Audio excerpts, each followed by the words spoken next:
గుట్టల మధ్య సుందరమైన గ్రామంలో ఆకాష్ అనే 8 సంవత్సరాల బుడతడు ప్రతిరోజూ గ్రామంలోని దేవాలయానికి వెళ్తుంటాడు. అక్కడ శివాజీ మహారాజు యొక్క మహావిగ్రహం ఉంది. ఆకాష్ విగ్రహాన్ని జిజ్ఞాసతో చూస్తూ ప్రశ్నిస్తాడు, మీరు ఎవరు?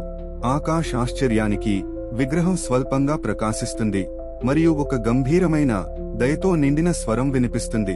నేను శివాజీ, ఏమి తెలుసుకోవాలనుకుంటున్నావు బాలా? ఆకాష్ ఆశ్చర్యంతో పీల్చుకుని ధైర్యంగా అడుగుతాడు, మీరు ఎలా గొప్ప రాజుగా మారారు? దేవాలయం చరిత్రలోకి మారుతుంది. శివాజీ మహారాజు ఒక చిన్న బాలుడిగా కత్తిపోట్ల ప్రాక్టీస్ చేస్తూ కనిపిస్తారు. ఆయన తల్లి జిజాబాయి గర్వంతో చూస్తూ ఉంటారు. నా తల్లి నాకు ధైర్యం, న్యాయం మరియు మన భూమిని ప్రేమించడం వంటి విలువలను నేర్పించింది అని స్వరం వివరిస్తుంది. దృశ్యం విశాలమైన మైదానానికి మారుతుంది.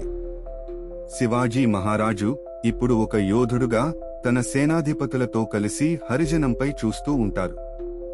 స్వరాజ్యం నా కల, it is where everyone can live with dignity and freedom అని స్వరం చెబుతుంది.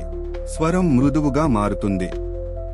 రాజు తన ప్రజల పట్ల ఏమీ కాదు, నా సైనికుల ధైర్యం మరియు మరాఠా ప్రజల తపన స్వరాజ్యాన్ని సాధ్యమైనది చేసింది అని చెబుతుంది.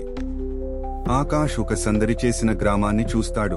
అక్కడ రైతులు, సైనికులు మరియు వృత్తిపరులు కలిసిమెలిసి పనిచేస్తారు. దృశ్యం మసకబారుతుంది మరియు ఆకాష్ తనను తాను మళ్లీ దేవాలయంలో కనుగొంటాడు. విగ్రహం చివరిసారిగా ప్రకాశిస్తుంది. ధైర్యం, దయ మరియు సత్యనిష్ట ఒక నిజమైన నాయకుడిని తయారు చేస్తాయి. ఇవి నీ హృదయంలో నింపుకో అని స్వరం చెబుతుంది.